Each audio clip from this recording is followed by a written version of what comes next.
Hello everyone, हम लोग CA foundation का चैप्टर वाइज रिवीजन कर रहे थे एंड सारे चैप्टर्स को रिवाइज करने के बाद अब मैं हूं लास्ट चैप्टर में जिसका नाम है company accounts. Exam wise company account chapter CA foundation के लिए इंपॉर्टेंट है। 10 मार्क तक के क्वेश्चन आप एग्जाम में इस चैप्टर से एक्सपेक्ट कर सकते हो आराम से। और ये chapter same chapter CS executive CMA inter company accounts में भी है। तो अगर आप सीएमए इंटर या सीएस एग्जीक्यूटिव के स्टूडेंट हो तो भी आप ये रिवीजन वीडियो रेफर कर सकते हो, जहां पर आपको 4 से 5 मार्क का जो क्वेश्चन है वो इस चैप्टर से आया हुआ दिख सकता है। कंपनी अकाउंट्स फाउंडेशन लेवल में जो चैप्टर है वो 2 पार्ट में डिवाइड किया हुआ है, एक इशू ऑफ शेयर्स, दूसरा इशू ऑफ डिबेंचर्स। इस वीडियो में I will be discussing share issue से रिलेटेड कुछ इंपॉर्टेंट पॉइंट्स, कुछ इंपॉर्टेंट चीजें जो आपको एग्जाम के लिए बहुत बहुत बहुत ज्यादा रेलिवेंट है। कंपनी अकाउंट्स पूरा एक इनिशियल से लेकर लास्ट तक रिवीजन कराने का जरूरत इसलिए नहीं है क्योंकि फाउंडेशन लेवल पे भी कंपनी लॉ का आपका एक पेपर है जहां पे कंपनी से रिलेटेड इंट्रोडक्शन आप ऑलरेडी सीख चुके हो। वही चीज वापस अकाउंट्स में दोहराना या पढ़ने का जरूरत नहीं है। और यही चैप्टर क्लास 12 में था तो मैक्सिमम चीजें आपको आती है। शेयर्स वाले पार्ट में मैं 2 चीजों के बारे में आपके साथ डिस्कस करूंगा। पहला forfeiture and reissue of shares, दूसरा प्रो राटा अलॉटमेंट। ये 2 डिस्कशन करने के बाद शेयर वाले पार्ट में और आपको अलग से कुछ देखने की जरूरत नहीं है क्योंकि बाकी सारी चीजें आपको ऑलरेडी आती है। डिबेंचर वाले पार्ट में जो मेरा डिस्कशन का मुद्दा रहेगा मैं सारे पॉइंट्स को टच करूंगा क्योंकि डिबेंचर जो है वो इंपॉर्टेंट है एग्जाम पॉइंट ऑफ व्यू से एंड थोड़ा सा टेक्निकल है as compare to shares in terms of calculations etcetera. तो वो वाला पार्ट में डिस्कस करूंगा नेक्स्ट वीडियो में, बट इस वीडियो में मेरे को आपके साथ डिस्कस करना है a very very very important topic of company accounts known as forfeiture and reissue of shares. ध्यान से मेरी बात सुनते जाए। मैं पहले आपको पढ़ाऊंगा, जर्नल एंट्रीज वगैरह वापस एक बार याद दिलाऊंगा एंड देन हम लोग एग्जाम्पल करके इस टॉपिक को कंप्लीट करेंगे। डन है? स्टार्ट करता हूं। सबसे पहले फॉरफीचर का मतलब क्या होता है। शेयर होल्डर जब कंपनी से शेयर खरीदता है वो कंपनी को एक प्रॉमिस करता है कि इस शेयर का जो भी प्राइस है, इश्यू प्राइस है, जो वैल्यू है जिस पर हमने ये शेयर खरीदा है, हम आपको पेमेंट करेंगे जब आप हमसे पैसा मांगेंगे। जितना इश्यू प्राइस है उतना ही, उसके बाद नहीं मांग सकते। मान लो कंपनी ने एक शेयर इश्यू किया, शेयर की फेस वैल्यू है 10 रुपए। अब वो शेयर 10 रुपए पे भी इश्यू हो सकता है, 10 से ज्यादा पर भी इश्यू हो सकता है डिपेंडिंग ऑन दी वैल्यू या वर्थ ऑफ शेयर। मान लो शेयर का इश्यू प्राइस है ₹12। 10 का शेयर कंपनी ने बोला हम 12 रुपए पर इश्यू करेंगे, 2 रुपए का आप प्रीमियम बोलते हो इसको। ये 12 रुपया कंपनी ने बोला हम आपसे 3 पार्ट में मंगवाएंगे। एप्लीकेशन करते समय आपको 4 रुपया देना है, अलॉटमेंट के समय आपको 6 रुपया देना है इंक्लूडिंग 2 रुपया प्रीमियम, और 2 रुपया जो बचा है वो आप फर्स्ट एंड फाइनल कॉल पे दे दीजिएगा। अब शेयर होल्डर जब शेयर खरीदता है, एप्लीकेशन करता है, कंपनी को 4 रुपए देता है, कंपनी शेयर अलॉट कर देती है अलॉटमेंट लिस्ट के हिसाब से। उसके बाद ये शेयर खरीदते ही शेयर होल्डर ने प्रॉमिस कर दिया कंपनी को कि जो बचे हुए 8 रुपए हैं आप जैसे जैसे हमसे मांगोगे हम आपको पेमेंट कर देंगे। इसको हम लोग बोलते हैं कॉल करना। क्या करना? कॉल करना एंड कॉल का पेमेंट करना। कंपनी ने अलॉटमेंट का पैसा मंगाया, कंपनी बोली हमने आपको शेयर इश्यू किया था, 12 रुपए का शेयर था, 4 रुपए मंगवा चुके, हमने बोला था 6 रुपए हम लोग अलॉटमेंट स्टेज में मंगवाएंगे, सेकेंड स्टेज में आप 6 रुपए हमें दीजिए।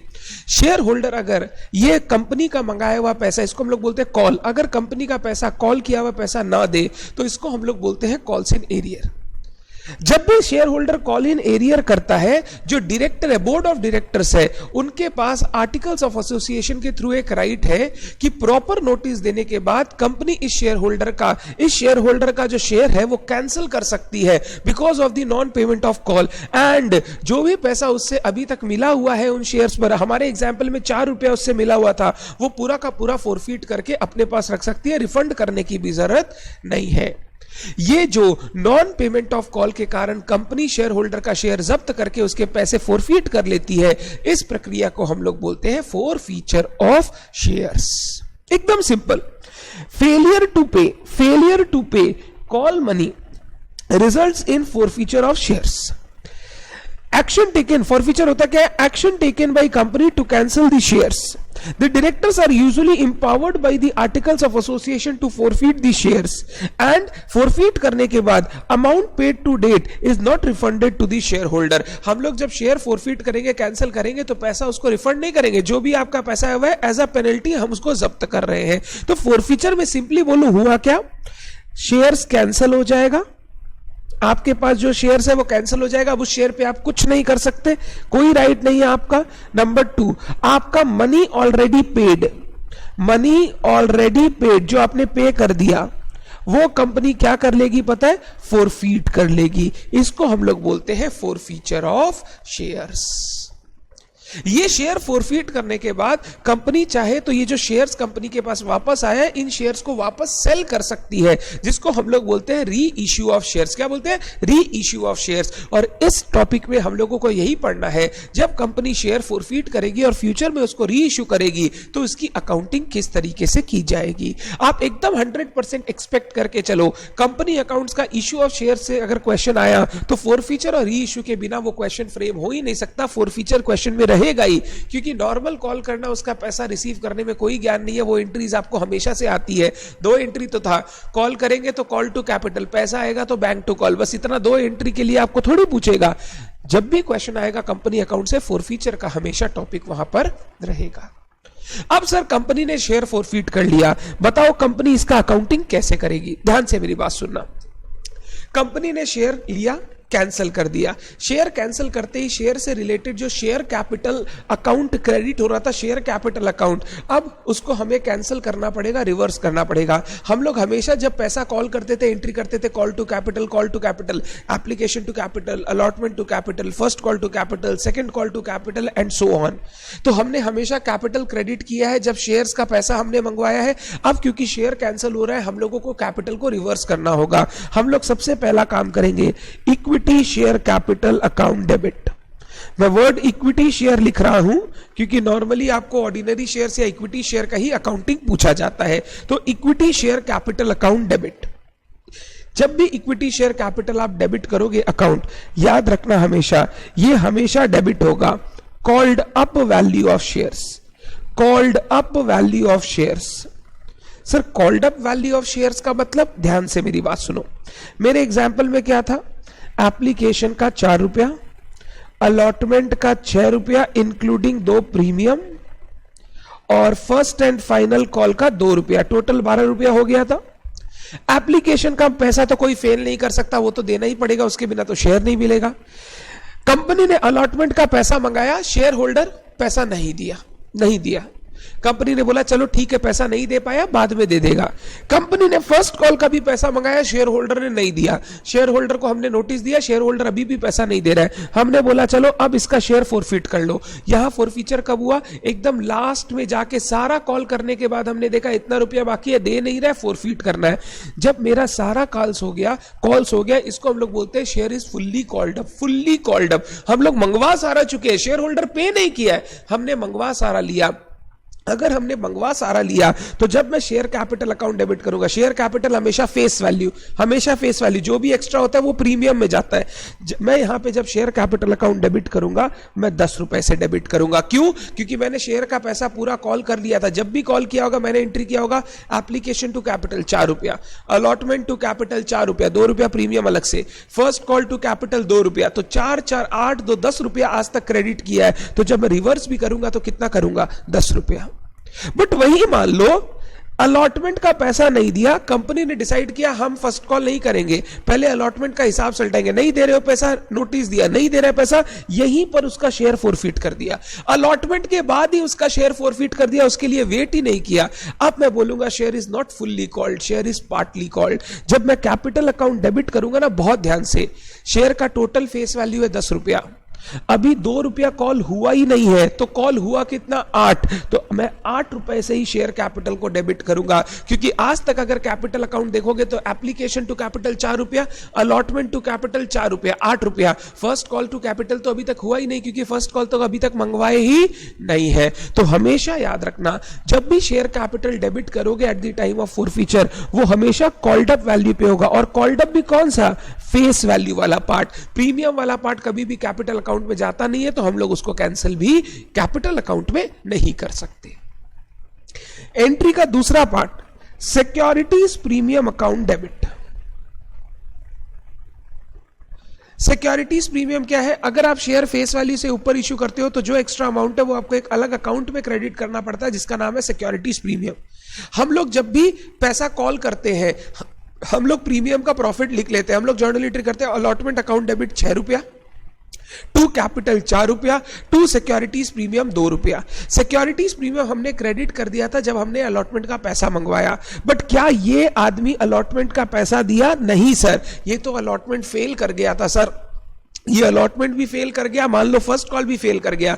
मेरे को भी फर्स्ट कॉल से मतलब नहीं है, पहले बताओ अलॉटमेंट फेल कर गया क्या? हाँ, अगर अलॉटमेंट फेल कर गया तो वो 2 रुपया प्रीमियम का दिया नहीं। अगर प्रीमियम का रुपया शेयर होल्डर से रिसीव नहीं हुआ तभी आप प्रीमियम को डेबिट कर सकते हो। अगर शेयर होल्डर ने प्रीमियम का पैसा आपको दे दिया तो सिक्योरिटीज प्रीमियम अकाउंट कभी भी डेबिट नहीं होगा। तो ये डेबिट तभी होगा if not received from share holder. अगर प्रीमियम का पैसा शेयर होल्डर से रिसीव नहीं हुआ तो मैं यहां प्रीमियम अकाउंट डेबिट कर दूंगा, क्योंकि जो प्रॉफिट दिखाया था क्रेडिट करके वो बेकार हो गया। शेयर होल्डर ने पैसे ही नहीं दिए तो मैं प्रॉफिट क्रेडिट करके रख नहीं सकता, मैं उस प्रॉफिट को कैंसिल करूंगा। मैंने उस प्रॉफिट को डेबिट करके कैंसिल कर दिया है। मान लो सर ये आदमी अलॉटमेंट का पैसा दे दिया होता, फर्स्ट कॉल में फेल करता। अगर अलॉटमेंट का पैसा दे दिया होता तो इसका सिक्योरिटीज प्रीमियम का पैसा आ गया। अगर आ गया तो मैं इसको कतई डेबिट नहीं करूंगा, मैं इसको इग्नोर कर दूंगा, ये मेरे काम का नहीं है। शेयर कैपिटल अकाउंट डेबिट जितना कॉल्ड अप हुआ है face value. Securities premium account debit तभी करूंगा जब उसका पैसा शेयर होल्डर ने पेमेंट नहीं किया है, यानी जिस पर्टिकुलर कॉल में सिक्योरिटीज प्रीमियम है, अगर वो शेयर होल्डर फेल कर रहा है तो सिक्योरिटीज प्रीमियम अकाउंट डेबिट होगा, अदरवाइज डेबिट नहीं होगा। 2, calls in arrear.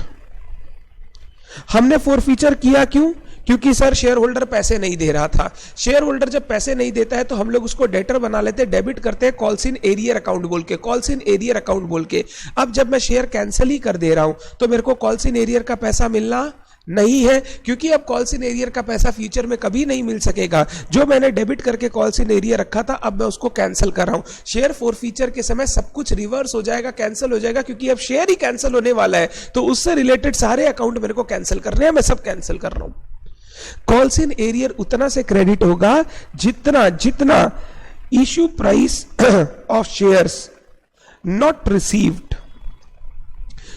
Called and not received. जो मैंने कॉल किया बट शेयर होल्डर ने पे नहीं किया, जैसे हमारे एग्जांपल में शेयर होल्डर ने अलॉटमेंट का पेमेंट नहीं किया 6 रुपया, फर्स्ट कॉल का पेमेंट नहीं किया 2 रुपया, मैंने कॉल कर लिया सारा, तो टोटल कितना पे नहीं किया 8 रुपया। मैं share for calls in arrear account 8 रुपए से क्रेडिट कर दूंगा। बट मान लो फर्स्ट कॉल अभी तक हुआ ही नहीं होता, अलॉटमेंट के बाद ही मैंने उसको फोरफीट कर लिया क्योंकि वो अलॉटमेंट का पैसा नहीं दिया। इस केस में वो कितना रुपया नहीं दिया? 6 रुपया। मैं 6 रुपया क्रेडिट कर देता। तो आपको चेक करना है वो कितना रुपया नहीं दिया। जितना रुपया नहीं दिया वो कॉल्स इन एरियर अकाउंट बोल के क्रेडिट कर दो, क्योंकि पहले हमने डेबिट किया होगा, अब शेयर कैंसिल हो रहा है, वो रुपया नहीं मिलेगा, तो मैं कॉल्स इन एरियर अकाउंट को क्रेडिट कर रहा हूं। और जो बैलेंस बचा वो चला जाता है एक नए अकाउंट में जिसका नाम है शेयर फोरफीचर अकाउंट। ये हमारे लिए कैपिटल प्रॉफिट है। कैपिटल प्रॉफिट ये कौन सा पैसा है पता है? मैंने आपको बोला था जो शेयर होल्डर ने पैसा दे दिया उसको रिफंड नहीं करेंगे, उसको जब्त कर लेंगे। तो जो इस शेयर पे ऑलरेडी पैसा आ चुका है हम लोगों के पास, वो अब हम लोग जब्त करने वाले हैं, तो वो कंपनी के लिए एक प्रॉफिट है। हमारे इस एग्जाम्पल में कितना रुपया आया शेयर होल्डर से? 4 रुपया आया था। अगर 4 रुपया शेयर होल्डर से आया था तो मैं यहां शेयर फोरफीचर अकाउंट में 4 रुपए क्रेडिट कर दूंगा। बट हमेशा ध्यान रखना, शेयर फोरफीचर में जो भी अमाउंट आएगा हमेशा फेस वैल्यू का आएगा, क्योंकि प्रीमियम का पैसा मिला हुआ तो एक नए अकाउंट में जाएगा। सिक्योरिटीज प्रीमियम सेक्शन 52 बोल चुका है, प्रीमियम का पैसा आप फोरफीचर अकाउंट में नहीं डाल सकते। फोरफीचर अकाउंट में सिर्फ फेस वैल्यू का पैसा जाएगा। तो जर्नल एंट्री याद करना है, share capital account debit, securities premium account debit, 2 calls in arrear, 2 share forfeiture. Capital debit होगा हमेशा, बोलो कौन सा अमाउंट से? बोलो कौन सा अमाउंट से? फेस वैल्यू का कॉल्ड अप पोर्शन, जितना कॉल हुआ है उतना ही डेबिट होगा। सिक्योरिटीज प्रीमियम डेबिट होगा अगर उसका पैसा शेयर होल्डर ने नहीं दिया।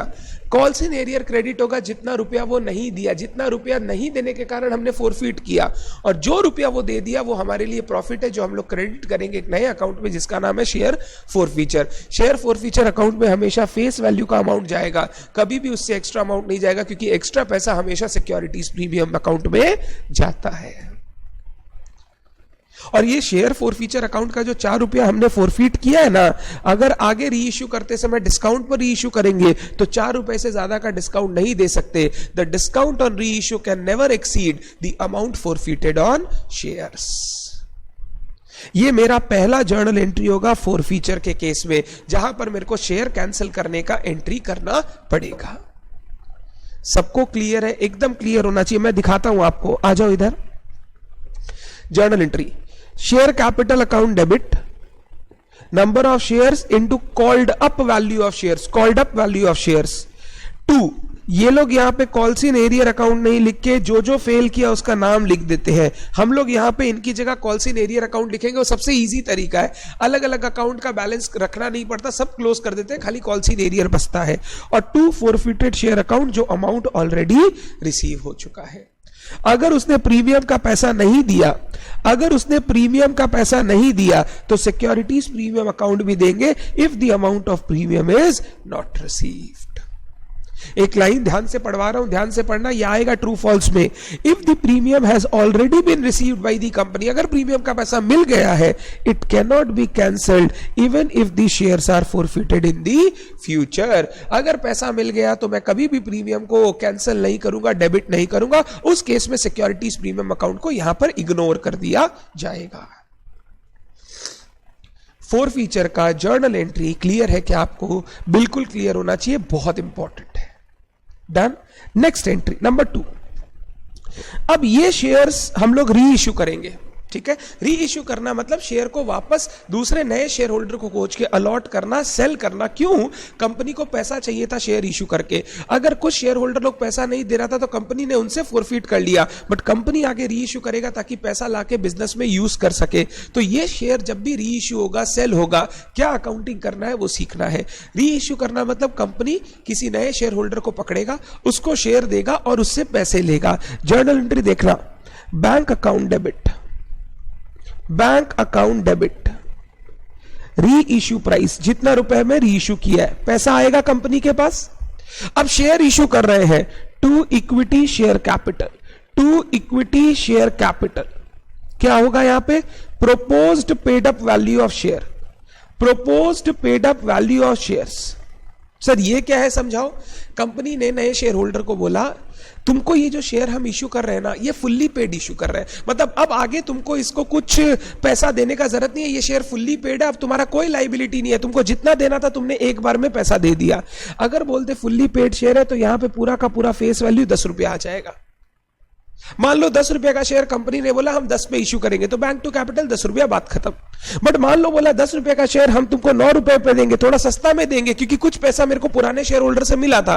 तो ये जो 1 रुपए का डिस्काउंट है ना, 1 रुपए का डिस्काउंट, ये हम लोग डेबिट करेंगे, ये लॉस है। डेबिट करेंगे कौन से अकाउंट में? शेयर फोरफीचर अकाउंट में। सर शेयर फोरफीचर अकाउंट क्या है? यही जो ऊपर आपने पैसा लेके प्रॉफिट कमाया था ना, उसी को अब आप यूज कर रहे हो इस डिस्काउंट को देने में। तो 1 रुपए का मैंने डिस्काउंट दे दिया अपने शेयर होल्डर को, ये शेयर फोरफीचर अकाउंट में डेबिट हो जाएगा।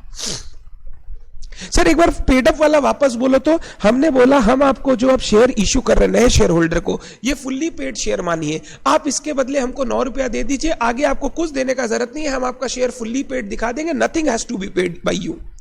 तो 10 का शेयर कंपनी ने उसको इश्यू किया 9 रुपए पे, 1 रुपया discount, share forfeiture account debit.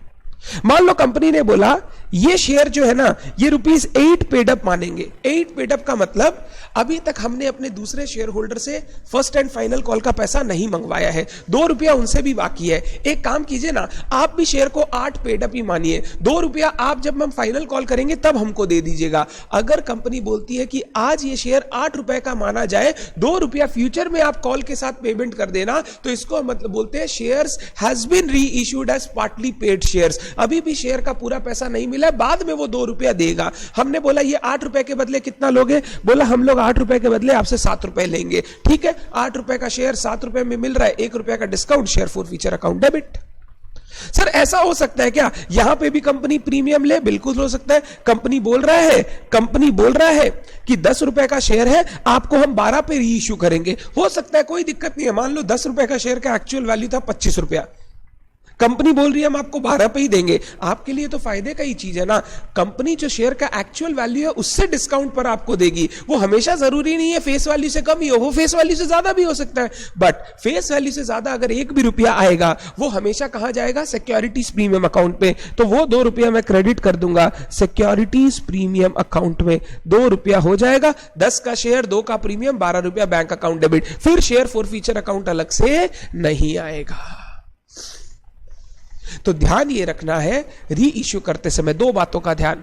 Number 1, जो शेयर री इश्यू हुआ है उसका प्रोपोज्ड पेड अप वैल्यू क्या है? क्या वो फुल्ली पेड अप बोल के इश्यू किया जा रहा है कि पार्टली पेड? लिखा हुआ रहेगा the shares are being issued at ₹9 per share as fully paid. मतलब अब ये शेयर फुल्ली पेड हो गया, 10 रुपया का हमने मंगवाना था, मंगवा लिया, 10 के बदले 9 मंगाया, 1 का डिस्काउंट। या फिर the shares are being issued at ₹7 per share as ₹8 paid up. 8 paid up मतलब 2 रुपया बाद में मंगवाएंगे, अभी सिर्फ 8 क्रेडिट करो, 2 रुपया जब मंगाएंगे फर्स्ट कॉल जर्नल एंट्री कर देना, फर्स्ट कॉल टू कैपिटल, 8 रुपया अभी, 2 रुपया बाद में, 10 रुपया का हिसाब खत्म हो जाएगा। अगर इश्यू करते समय डिस्काउंट हो तो डिस्काउंट हम लोग लॉस बोल के शेयर फॉरफीचर अकाउंट में डेबिट करेंगे। अगर इश्यू हमने प्रीमियम पर किया है, जो भी प्रीमियम का पैसा होगा वो अपने आप सिक्योरिटीज प्रीमियम अकाउंट में क्रेडिट कर देना। डन। लास्ट ये पहले पढ़ लो, आ जाओ। Reissue of forfeited shares. Reissue of forfeited share is not allotment of share but only a sale. Journal entry. Bank account debit. Actual amount received. Forfeited share account debit अगर कोई discount या loss है on reissue, share to share capital account. ठीक है, फिर ये हो गया, यहां तक काम हो गया। ध्यान से कुछ बातें पढ़ा रहा हूं, ध्यान से। Loss on reissue shall not exceed the forfeited amount. जो ये आप डिस्काउंट दे रहे हो री इश्यू पे, that shall not exceed the amount forfeited on share. जितना पहले फायदा हुआ था उससे ज्यादा आप नुकसान नहीं कर सकते। अगर वो कर दिया तो फिर ओरिजिनल शेयर डिस्काउंट पर इश्यू हो जाएगा, वो अलाउड नहीं है। दूसरा, if loss on reissue is less than the amount forfeited, the surplus should be transferred to capital reserve. यही हमारा तीसरा एंट्री होता है फॉरफीचर के टाइम। तीसरा एंट्री क्या होता है? ध्यान सुनना, ध्यान से सुनना। ये जो हमने पैसा फॉरफीट किया, कितना रुपया? 4 रुपया। ये शेयर फॉरफीट करने के बाद हमने शेयर वापस री इश्यू किया। क्या री इश्यू करते समय कोई डिस्काउंट दिया? हाँ सर, 1 रुपया का डिस्काउंट दिया। 4 रुपया फॉरफीट, मान लो एक ही शेयर फॉरफीट किया, 4 रुपया फॉरफीट किया, 1 रुपया डिस्काउंट दिया, तो 3 रुपया अभी भी हमारे पास प्रॉफिट बचाना। ये कौन सा प्रॉफिट है बता? कैपिटल प्रॉफिट है। हमेशा आपने सीखा होगा capital profits are finally transferred to, capital profits are finally transferred to capital reserve. तो मैं क्या करूंगा? तीसरी एंट्री पास करूंगा, share forfeiture account debit to capital reserve. Share forfeiture account debit to capital reserve. 4 रुपया फॉरफीट किया, 1 रुपया discount दिया, तो 3 रुपया क्या हो गया? प्रॉफिट। और वो प्रॉफिट मेरे को कैपिटल रिजर्व अकाउंट में दिखाना है।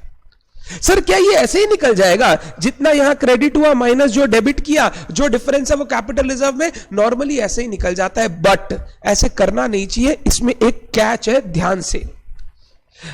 अगर मान लो मैंने 100 शेयर फॉरफीट किया, 4 रुपया करके हमारे पास आया, 400 रुपया फॉरफीट किया। हम अगर पूरा 100 शेयर री इश्यू कर दे, 1 रुपया का डिस्काउंट, 100 रुपया डिस्काउंट, तब जो 300 रुपया बचा वो पूरा का पूरा कैपिटल रिजर्व, बात खत्म। कैपिटल रिजर्व में जो प्रॉफिट जाता है कैपिटल रिजर्व में, वो उन्हीं शेयर से रिलेटेड जाता है जो शेयर री इश्यू हो चुका है, जो शेयर री इश्यू हो चुका है। अगर कुछ पोर्शन ऑफ शेयर्स री इश्यू नहीं हुआ है तो उसका अभी share forfeiture balance capital reserve में नहीं डाल सकते।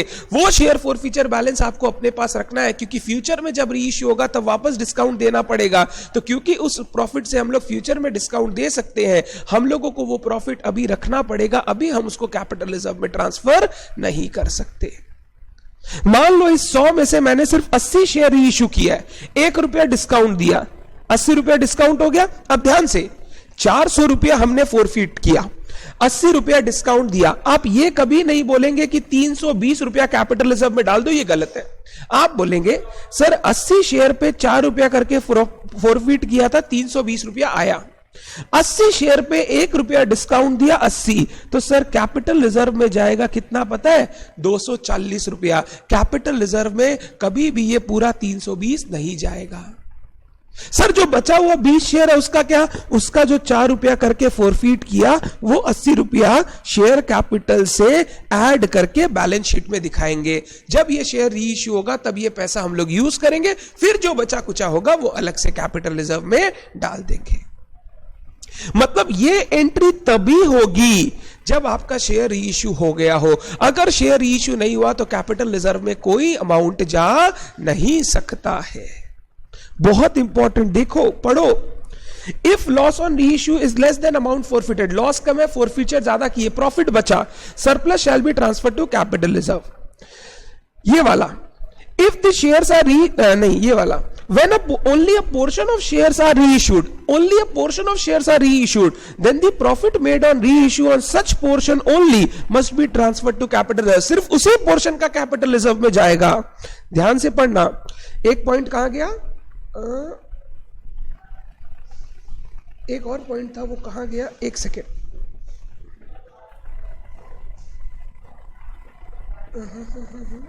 हाँ, the forfeited amount of shares not yet री इश्यूड, जो अभी तक री इश्यू नहीं हुआ है, should be shown under the heading share capital. तो मैं सिंपल यही बोलूंगा, शेयर फॉरफीचर का जो आपने पैसा फॉरफिट किया, जो प्रॉफिट है, ठीक है, इसका दो हिस्सा। जो शेयर री इश्यू हो गया, री इश्यू, उसमें हम लोग क्या करेंगे? अमाउंट फॉरफिटेड माइनस डिस्काउंट जो दिया, ये चला जाएगा कैपिटल रिजर्व। जो री इश्यू नहीं हो पाया, नॉट री इश्यूड, वो उस पार्ट का शेयर फॉरफीचर बैलेंस हम लोग शेयर कैपिटल की हेडिंग में ऐड करके दिखाएंगे। हम लोग उसको अभी कैपिटल रिजर्व में ट्रांसफर नहीं करेंगे। मैंने इसीलिए इन पॉइंट्स को इंपॉर्टेंट मार्क किया है, जो आपको ध्यान रखना है। पहले बताइए, बात समझ में? 3 जर्नल एंट्री, शेयर फॉरफिट किया, शेयर री इश्यू किया, री इश्यू करने के बाद जो फॉरफीचर का प्रॉफिट बचा वो कैपिटल रिजर्व में गया, उतना ही शेयर्स का जितना शेयर री इश्यू हो गया। जो शेयर री इश्यू नहीं हुआ वो अभी कैपिटल रिजर्व में नहीं जाएगा।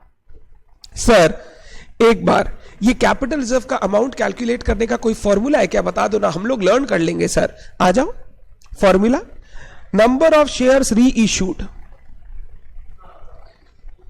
जितना री इश्यू हुआ है, मल्टीप्लाइड बाय अमाउंट फॉरफिटेड पर शेयर, जितना फॉरफिट किया था आपने, माइनस डिस्काउंट पर शेयर। अमाउंट फॉरफिटेड पर शेयर माइनस डिस्काउंट पर शेयर। 80 शेयर हमने री इश्यू किया, 4 रुपया फॉरफिट किया, 1 रुपया डिस्काउंट दिया, बचा कितना? 3 रुपया। 240 चला जाएगा कैपिटल रिजर्व में। और जो शेयर री इश्यू नहीं हुआ, शेयर्स नॉट येट री issued, multiplied by amount forfeited, जो उनका फॉरफीचर अमाउंट है वो हम लोग शेयर कैपिटल हेडिंग में ऐड करके बैलेंस शीट में दिखाएंगे। वो अभी हम लोग कैपिटल रिजर्व में ट्रांसफर नहीं कर सकते। इसको हम लोग बोलते हैं balance of share forfeiture account to be shown in the balance sheet. ये 3 जर्नल एंट्री सही से याद रखना बहुत जरूरी है। क्या रूल्स बताए एक बार बोल। फॉरफीचर के time share capital debit, premium debit to calls in arrear to share forfeiture. Capital debit हमेशा फेस वैल्यू का called up portion. Premium debit only if it is not received, अगर रिसीव हो गया तो डेबिट करने का जरूरत नहीं। कॉल्स इन एरियर, जो पैसा नहीं मिला इंक्लूडिंग प्रीमियम, जो टोटल नहीं मिला वो कॉल्स इन एरियर में क्रेडिट, और जो मिल गया वो हमारा प्रॉफिट है, शेयर फॉरफीचर अकाउंट में ट्रांसफर कर देंगे। शेयर फॉरफीचर हमेशा फेस वैल्यू, प्रीमियम मत डालना। री इश्यू होगा share, bank account debit, share forfeiture अगर डिस्काउंट पर री इश्यू हुआ है टू इक्विटी शेयर कैपिटल, और अगर प्रीमियम पे री इश्यू है तो to securities premium. Bank account जितना रुपया मिला, जो डिस्काउंट दिया शेयर फॉरफीचर अकाउंट डेबिट, और शेयर कैपिटल क्रेडिट होगा जितना पेड अप वैल्यू है। If the share has been issued as fully paid, पूरा 10 रुपया क्रेडिट। अगर पार्टली पेड इश्यू है तो जितना पेड अप वैल्यू है वही क्रेडिट होगा, पूरा 10 रुपया क्रेडिट नहीं होगा। जो शेयर री इश्यू हो गया उससे रिलेटेड जो भी बचा हुआ प्रॉफिट है वो हम लोग क्रेडिट कर देंगे कैपिटल रिजर्व में, क्योंकि ये कैपिटल प्रॉफिट है, काम नहीं है, कैपिटल रिजर्व में डाल दो। Share forfeiture account debit to capital capital reserve. अगर कुछ पोर्शन ऑफ शेयर अभी री इश्यू नहीं हुआ है तो उससे रिलेटेड फॉरफीचर अमाउंट आप कैपिटल रिजर्व में नहीं डालोगे, वो आप रिटेन करोगे, शेयर कैपिटल में दिखाओगे बैलेंस शीट में, और जब री इश्यू होगा तब यूज करके उसको कैपिटल रिजर्व में ट्रांसफर करोगे। मैंने ये जो पॉइंट्स मार्क कर रखे हैं ना, these are very very very important. मैंने लोग 5 पॉइंट मार्क किए हैं, पांचों पॉइंट बहुत इंपॉर्टेंट। पहला क्या पढ़ा? लॉस ऑन री इश्यू, लॉस ऑन री issue should not exceed the forfeited amount. जितना फोरफिट किया उससे ज्यादा री इश्यू का डिस्काउंट नहीं हो सकता। If loss on reissue is less than amount forfeited, loss कम है अमाउंट फोरफिटेड ज्यादा है, मतलब हमारे पास बचा कुचा कुछ प्रॉफिट है, वो प्रॉफिट चला जाएगा कैपिटल रिजर्व में। The forfeited amount on shares not yet reissued, अगर कुछ पोर्शन ऑफ शेयर्स री इश्यू नहीं हुआ है तो उसका जो फोरफिटेड अमाउंट है वो शेयर कैपिटल हेड में दिखाई देगा। तो अगर खाली एक पोर्शन ऑफ फोरफिटेड शेयर री इश्यू हो रहा है तो सिर्फ उसी पोर्शन का जो प्रॉफिट है वो कैपिटल रिजर्व में जाएगा, पूरा डिफरेंस कैपिटल रिजर्व में नहीं जाएगा। अगर शेयर्स री इश्यू हो रहा है at a price which is more than face value, आप जानते हैं फेस वैल्यू से ज्यादा पे इश्यू हो रहा है, एक्सेस अमाउंट कहां चला जाएगा? Securities premium. Excess amount please share forfeiture में मत डालना, वो सिक्योरिटीज प्रीमियम में जाएगा, सेक्शन 52 का रूल है। क्लियर है क्या? ये 3 जर्नल एंट्री आपको हमेशा याद रखना है। कंपनी अकाउंट्स में शेयर्स का क्वेश्चन आया तो फॉरफीचर हमेशा आएगा, कोई उसको रोक नहीं सकता है। एक बार फटाफट मेरी कॉपी में जितना ये डिस्कशन आपका लिखा हुआ है फटाफट रीड करो। नेक्स्ट वीडियो में मैं आपके साथ डिस्कस करूंगा प्रो राटा और एक सम डिस्कस करूंगा ताकि प्रो राटा और फॉरफीचर का कॉन्सेप्ट आपका क्लियर हो जाए। डन है? इस वीडियो के लिए सिर्फ इतना ही। फटाफट फॉरफीचर रिवाइज करो, फिर प्रो राटा का वीडियो देखना। Thank you so much, bye bye.